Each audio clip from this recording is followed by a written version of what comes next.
bartender 是不是很多渣男？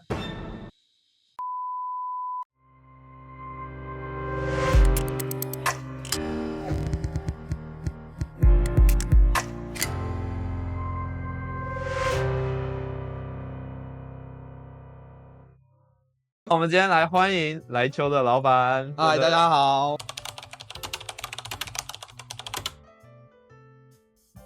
我是来秋的老板，我叫 Connor。大家应该也知道 Connor 原本是一位工程师，创业，然后刚好就遇到疫情，但是你们撑下来了，靠大家的帮忙，侥幸的活下来。可是我觉得很厉害，以开店来讲，第一年都是最关键期，结果你们遇到一个100年难得一见的奇景。我个人是觉得还好，我们也是趁着疫情的期间慢慢调整，慢慢的规划，让自己的状态越来越好。不管是餐或酒或者是服务，一直在往前做改进，也是幸好有这个疫情，所以你才有办法去投入更多的心力思考，说应该要带给客户更好的一些什么东西。大家一般来讲都会觉得说，工程师在台湾是属于高薪的阶级，为什么你那时候要裸辞去开一间酒吧？大家大概都知道，工程师他其实是一个高工时、压力很大、快节奏的工作。那时候讲说要让自己缓一缓，调整一下步调，沉淀休息一下。不是说工作最累的时候都是坏到干，可是喝酒也是坏到干。心情不一样，心情好的话，即使那是工作，还是觉得很开心。所以其实喝酒不会加速肝硬化，会加速快乐的感觉。开一间酒吧会需要花很多资金吗？主要是看你怎么样去规划一间店。那时候我们的设定就没有让自己做到很大的店，因为毕竟我们是第一次以保守为主要，能省就尽量省。所以我们这间店大概150万左右。有去贷款吗？我们大家集资，然后这样投进来，这样子。在这个过程中，如果让你再选择一次，回到3年前，不知道会遇到疫情这些，还会再选择出来再创业一次吗？我肯定是会想要再试一试，因为这个过程很奇妙，是一个修炼的过程。途中你会遇到各种问题、各种人、各种情境，怎么去解决，怎么样让事情做得更好。长期做一个工作，应该是没办法遇到的。据我认知啊，台湾的餐饮业应该算是蛮难做的一个行业，因为我看一些数据统计，台湾成功留存下来餐饮业的小店留存度不到10%。在这么多领域里面，你为什么会觉得就是要开这个？还是因为你的兴趣？我认为餐酒这东西它是很自由的，只要有想法或者是你想要做什么，其实都可以借由你的技术和技巧去把它达成，所以它很容易做出一个独特性出来。做这个餐酒可以用技术把风味去做独特的组合，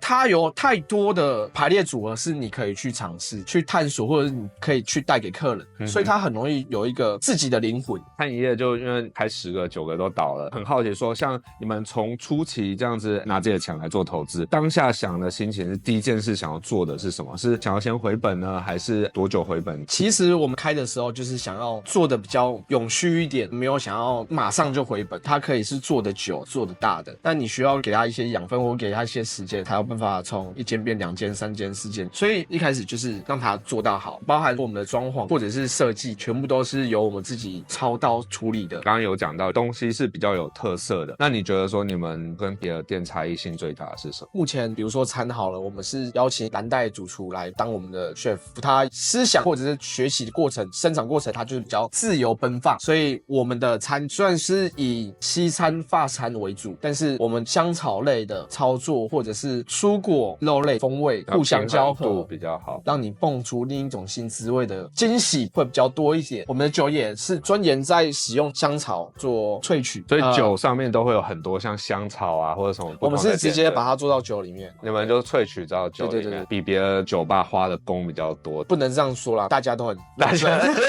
因为我也在台中，也会有时候就到处喝酒嘛。我发现就是最近好多酒吧都结束营业，确实是有一些兄弟有另外的规划。是餐酒类的比较不好做了呢，还是因为我们并不是刚性需求？可是对我来讲是刚性需求。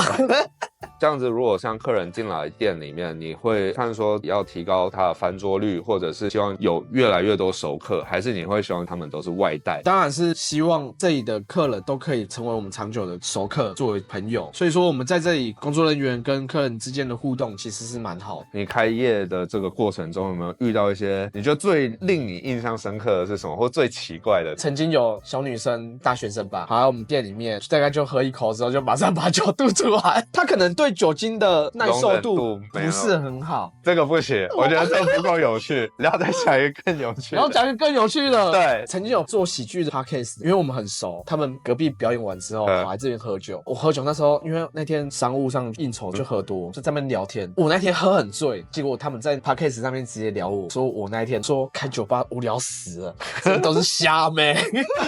那时候我们店超级吵，然后我还拍桌子虾妹。好，这个可以，你要确定啊？可以。那你们在人员的分配啊、配合度，你们是怎么样去规划？还是就大家刚好就各司其职？一开始人数少的时候，就必须每个人都要身兼多职啊。走到我们现在来球迈入第4年，变得是说分工越细越好。配合度上面，在员工辅导教育上面来讲，试着更多一点同理，有下的比较多一点的心力。客人点餐和点酒啊。点最多的酒是什么？一定是酸酸甜甜的，俗称美酒。卖一个东西，当然是要对于年龄的普适度要比较好一点。美酒本身它酒精浓度比较低一点，口感上面大家也都比较可以接受。所以虾妹都是喝美酒啊。虾妹有分呐。进来他就是跟你要烈酒，有那种人体喷泉的吗？当然有啊，真的就是有要亲啊，不然呢？这会不会那种职业伤害？就会闻到那种酸酸的味道，就会反射。我们现在都是说谁要去亲谁去拿奖金，对，好像有清洁费，我好像还没有喷泉过，所以还好。那有那种动手动脚的吗？因为我们的收费没有到很低，客人进来的话是有一点素质，过滤掉某些客人在这边喝酒的话，其实比较放松也比较安心。目前是没有遇过那种动手动脚，都还没触犯天条。刚刚在还没有开镜之前，我跟你先聊一下，你有说到回本之后赚到的钱，重新回到装潢要改进，你们的规划是有所谓的1代店、2代店、3代店、4代店这一种想法吗？我们是把来球当成公司在经营，所以我们把赚到的钱全部归到公司里面，分利润的时候以全部盈余的%多少去分给股东，剩下来的就是投回来球，作为2代店的拓展或者是1代店改装。我那时候常常也跟我们兄弟讲，未来有机会开店的话，一个要达到3个先决条件，人才要有足够，适合有才华、配合度好的，第2个就是好的 location， 第3个才是资金，这3个缺一不可。如果以排名顺序，最难的 location 比较困难，第2个是人才，然后第3个是资金。像台湾很多餐饮业，他们会就说仅此一家，别无分店。台湾的餐饮所谓的资本思维其实是没有到那么高的，通常都是小作坊式的经营。优点我自己是觉得可以吃到很独特的东西，传承下来可能是60年老店，味道很难被复制。对于你的企业来球团队也是这样，还是其实也有资本的思维，扩店去做不同的类目。短期之内的话，我们还是以餐酒为主。其实我们来球团队内部在闲暇之余是有在做精进，团队里面的人是希望之后每个人出去可以去 handle 另一间餐酒。有一些店不是新开了，有一些人会想要去尝鲜。那你觉得说你们做到最特别的点是什么？做广告啊，还是你们有做过任何特别有趣的事？餐酒这一块蛮特殊的一点就是我们同行之间还不错。那时候开幕活动请了客座调酒师，同行之间互相promote宣传，有把 opening 做得还不错。你们有做广告吗？有请部落客。如果你现在回到你开店那时候，最不想踏的坑，你觉得会是什么东西？在一些小额的设备啊，应该买什么我却没有买，不要省小钱。对。所以就是说开店拉满。举例来讲，像现在连锁饮料店，对于他们来讲，在开店的时候还不知道这个东西会不会做成功，直接拉满的话，会不会风险又增加？连锁饮料店其实它的模式不太一样，它有所谓的加盟。那来球不会有这种状况吗？为什么刚开始就先拉满？饮料店那种它是有总公司可以负责辅导，我们的状况是全部要自己去找资料、摸索，去找同行的前辈咨询。这一个业界大家都是互相帮忙，是的，有一些行业的就不是这种感觉。因为我们都是喜欢喝酒的人。酒圈，你觉得酒圈的有什么特质？喝完酒之后，不管怎样，大家都很好。吃饭的时候，一开始大家都是拿乌龙茶，第3道菜之后就起来乱跑乱喝。这个是乌龙茶，乌龙茶。你们的营业额，你一定要扣掉店租、人事成本，所有的这一些资金里面，大概是占所有的营业额大概多少 %？4%到6%。4%到6%。那你觉得这之中哪一个成本是你最高的？食材。是因为大家自己喝掉的吗？没那么难喝，占比最重的还是人事啊，包含劳健保、劳退，给一个员工快4万的薪水，你可能要付到5万到5万5之间。对，没错，抓个1.5。这个部分的话，其实花费蛮大的。如果像今天有一个人，他就说我今天也想开酒吧，你会给他一建议是什么？你要先去了解要开的东西是什么，行业是什么。如果要开酒吧，那你要知道酒吧它的营运状况是什么，目前业界里面流行的是什么，客人喜欢的是什么。刚才讲的是比较差异性和特色。落到实物来讲 ，location 客人是哪些人？那你刚开始在做地点挑选，是有去做市调吗？还是还没开之前有先去探店？还有你是怎么样去选这个地点？其实我们那时候选地点的时候，我们是先选择设定台中的某一些区域，在这些区域里面找好的物件。我觉得你的物件如果它的格局没有很好，邻居没有很好的话，你要做就会很辛苦。你的面宽如果太窄，其实你也会比较辛苦一点。面宽也很重要。对，我是房子找好之后才会研究房子附近 location 的客人属性。当初是怎么找到的？附近走走，有特别的看说晚上是什么样子。有花个几天在这里徘徊。是的。有所谓大月小月吗？有，其实我觉得百工百业好像都差不多，就是4穷5白。这我还第一次听过所以说4月到4月5月是最淡。对，婚纱业好像是8月，因为鬼月，冬天当然就是冰了嘛。当初为什么选择逢甲这边？那时候有看到这个房子，其实它是很不错的，虽然说它是在巷子里，但是它距离逛街人潮是近的。喝酒本来就不能开车。对，喝酒不能开车，再加上附近的中央公园那时候也刚起来，就想说这个地方应该是有潜力。刚刚会讲说喝酒不开车，觉得这里好难停车。酒吧它会有个特别的酒吧牌，有一些是自来酒的那种，是不是不用请牌？自来酒他们是属于经销商，经销商有他们需要请的牌，有营业一定要请牌，所以这个算特许行业？不算特许行业，跟你一般餐饮要去申请一个餐饮牌，以前烟酒公卖局是特许，但现在不是什么特许行业，所以只要碰到酒的都要请牌。对，因为税率会不一样。其实牌有分很多种，我们店的形态，因为我们没有陪侍，做的也是调酒类的，所以我们请的牌叫做饮酒业店，服务业的业。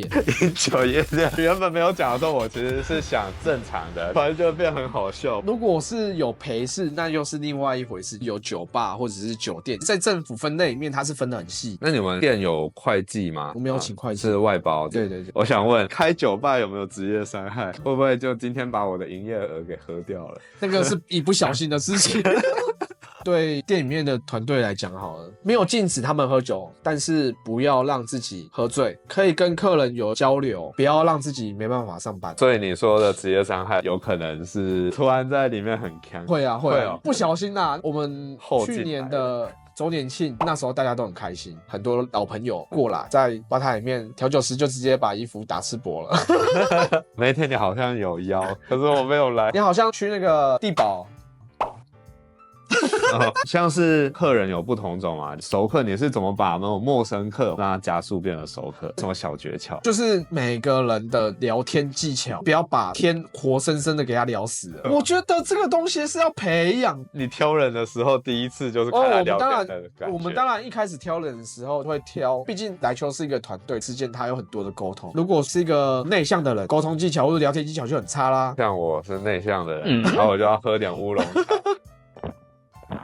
喝乌龙茶提升讲话流畅度，40度的乌龙茶，开玩笑。茶温40啊。那菜单和酒单你们会时常去更换吗？我们的规划是半年，比如说上半年是换酒单，下半年换菜单，想要给客人每次来都有新的体验。每个节庆，比如说万圣节、圣诞节、跨年、情人节，我们都有做限定餐或者是酒。你们做过最奇怪的是什么？我的想法可能跟观众的想法不太一样，因为我喝的很多了。所以我觉得都算是合理的存在。我以前做过一个海鲜风味的酒，这一种就是很奇怪的，它有很多无妈咪的东西，像番茄啊或者一些食材，它提炼出来就会有鲜味。如果今天有人要开餐饮业，任何不一定是酒吧，你会推荐他们做吗？量力而为。餐饮业的好处是它的入门门槛是相对低的。入门门槛我觉得不低哦，因为现在有很多不同的创业方式，或者是做一些比较相对零成本的，150万这样子还算相对重本。应该是说看你想要怎么开。如果说你是想要做鸡蛋糕，也是算餐饮业了，它一个摊车它就可以处理。对，怎么样的规模，或者是做怎么样的内容，我觉得比较重要，不是说建不建议去做餐饮业。对，我只是把餐饮业的优点、缺点、难易度做一个分析。餐饮业在政府行业分类里面，比如说资讯业啊、金融业啊，分类下来，餐饮业它其实是门槛是相对低的。食衣住行娱乐嘛，对确实在这里面是最低的。对，那我就好奇，你之前是做工程师，那你觉得你在那边有学到任何的技巧对你开店有帮助，还是你会觉得说其实比较偏向个人后续的学习？工程师的养成，它是有一部分是很需要逻辑是顺的。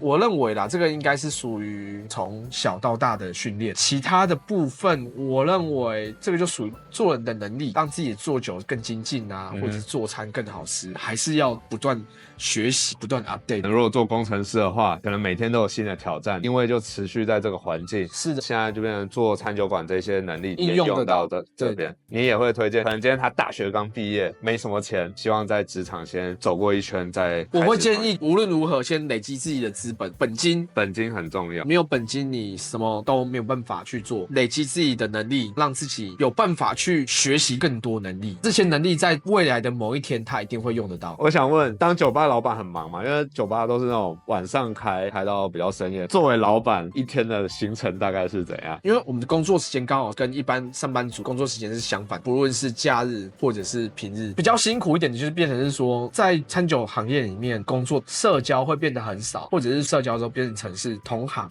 可是就是跟私人的社交，你可能要跟你的女朋友要维系感情，可能就要特别拨时间。尤其如果是他刚好在上班的时候，就会被工作卡到。对，但一天的话是有分清醒的行程，还有宿醉的行程呢，还是每天行程大概是怎样？当然是先睡到几点？大概几点？看你前一天有在干嘛，因为我们这边平日1点要收店，大概8、9点。醒来，先让自己休息一下，或者做自己的事情。下午就要开始去看店里面有需要办什么事务，晚上吃个饭就准备要上班了。那有时间继续学习新东西吗？都是要靠自己零碎的时间。其实我觉得这东西有点像是你平常累积多少，吃到什么，喝到什么，你觉得这个味道很好，把它记起来。考察，对，田野调查，上班的时候让这个味道重现，或在酒里面做表现。有一些人会说，今天不当社畜了 ，9 to 5， 9到5点。结束了，我要自己创业之后，就觉得说从9 to 5变成24/7 24小时，你有这种感觉吗？其实工作的时候，如果你是快乐的、有目标的，只要你为何而战的话，痛苦程度没有到这么高。把自己的兴趣当成工作，像拍片，我觉得也算兴趣，虽然很累，但是蛮好玩的。我自己也是这样子。那你会敢看自己的成品吗？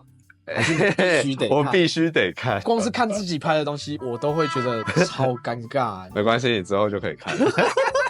这可能是我自己的偶包。那你这样开完酒吧，你觉得你从中有学到什么新技能，或者学到什么东西吗？非常非常多，包含酒单设计、纸本文宣设计，很多很多东西。举个例来讲，去年过年的时候，我们店里面有出我们自己客制的红包袋。如果不是从业人员，或者是你有需要，不会去做这种东西。因为你要输出，你去输出店A4。A5，都是固定大小格式。如果你没有去做过的话，你根本不知道你要印刷还烫金，印刷烫金、开把、价格、预计送出多少个，就 MOQ 要定多少？对，这些东西你要抓到一个平衡。虽然说亏也亏不多啦，你们可以做一个不要有生效的，就可以每年都有。但是我们就是想要让客人拿到这个红包的时候感觉到心意，让他觉得这个东西是用心的。我比较好奇，来球有什么特别的意思吗？就像我刚才讲的，对啊，我是工程师出身，节奏快，公司差，一天过完马上接另一天，俗称的钱多话少死得早。对，开一间欢迎大家，邀请大家一起来这边 chill 一下，算是一个人生版的充电站。对。你觉得喝酒宿醉最好解的方式是什么？绝对是继续喝，因为酒精可以让你的神经会比较舒缓一点。以酒克酒，以毒攻毒。对，你就不会头痛。但是这个就叫酗酒。为了不头痛，所以要继续喝。对，然后就永无止境。所以 bartender 是不是很多渣男？持平的讲，有认真的 bartender，那官方的说法也有比较渣的。bartender 就是帅帅的在那里，所以很容易吸引到女生。就讲到这里了。客人喝到最夸张的状态是怎样？他朋友帮他用推车推到门口，喝的太夸张，就全身都是。为了要帮他清理，就拿水管喷，喷完之后打电话叫救护车来。他过来看完状况之后，说他们不收，对，不收，因为那阵子在疫情期间，再加上他认为到医院就会好，对，只是时间问题而已。那一般来讲，喝醉酒送到医院，医生会帮你打食盐水，代谢快点，就只能这样子。据说可靠消息，有我们酒商朋友跟我讲过，他喝到要送医。听说那个解酒超快，瞬间就醒，哪个？打食盐水进去。所以你家有配食盐水哦，？没有。那你最喜欢的酒是什么酒？琴酒，它很自由，可以把各种风味做到酒里面，包含日本他们也在做他们特色琴酒，有玉露啊、樱花等等的食材把它入酒，可以体现每个地方的风土人情。之前有讲到这里卖最好的是梅酒，那你觉得最危险、最快把人家放倒的梅酒是哪一种？我帮广大男性观众谋取福利。你可以跟bartender讲说你要酒精浓度高一点、比较媚一点的，基本上都做得出来。那这有什么术语吗？在人家不知道的状况下，没有术语啦，可以跟bartender讲说你想要用151或者是生命之水做出来的酒，好，就看调酒师功力啊。好，长期做一个工作而言的话，应该是没办法遇到的。我竟然在我额头上打到一只蚊子。真假的？